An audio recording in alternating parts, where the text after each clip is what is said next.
On October 17, 1931, the reign of one of America's most notorious criminals came to an end. Al Capone, a name synonymous with organized crime, was finally brought to justice, not for murder or bootlegging, but for tax evasion. Capone, often referred to as Scarface, had built an empire through illegal activities during the Prohibition era. His influence stretched far and wide, from the speakeasies of Chicago to the corridors of power. Despite his violent and ruthless reputation, it was the meticulous work of federal agents and accountants that ultimately led to his downfall.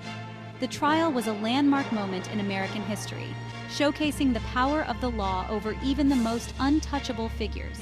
Capone's conviction sent shockwaves through the criminal underworld, proving that no one was above the law. This moment marked the beginning of the end for organized crime's golden age in the United States. Al Capone rose to power during Prohibition, controlling Chicago's lucrative bootlegging trade.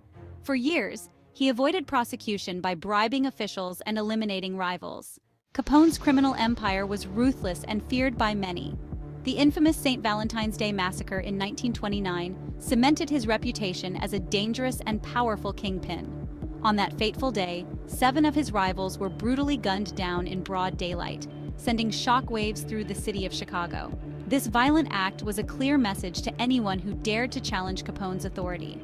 His criminal activities extended far beyond this massacre, involving bootlegging, gambling, and various other illegal enterprises. The massacre not only highlighted the extent of gang violence during the Prohibition era, but also marked a turning point in the public's perception of organized crime. Capone's reign of terror left an indelible mark on history. But Capone's downfall came through an unexpected route: tax evasion. In 1931, he was sentenced to 11 years in prison, finally putting an end to his reign. Capone served time at the U.S. Penitentiary in Atlanta before being transferred to the infamous Alcatraz, where he was cut off from his criminal empire. After his release in 1939, a diminished Capone spent his remaining years in isolation, passing away in 1947, a shadow of his former self.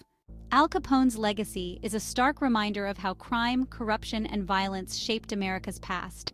His reign over Chicago during the Prohibition era was marked by ruthless ambition and a relentless pursuit of power. Capone's empire, built on illegal activities such as bootlegging, gambling, and bribery, showcased the dark underbelly of the American dream. Despite his notorious reputation, he was also seen by some as a modern-day Robin Hood, providing for the poor and needy. However, his eventual downfall, brought about by tax evasion charges, remains one of the most dramatic turns in criminal history, illustrating the inevitable consequences of a life steeped in crime. Follow, like, and share for more on this day in history.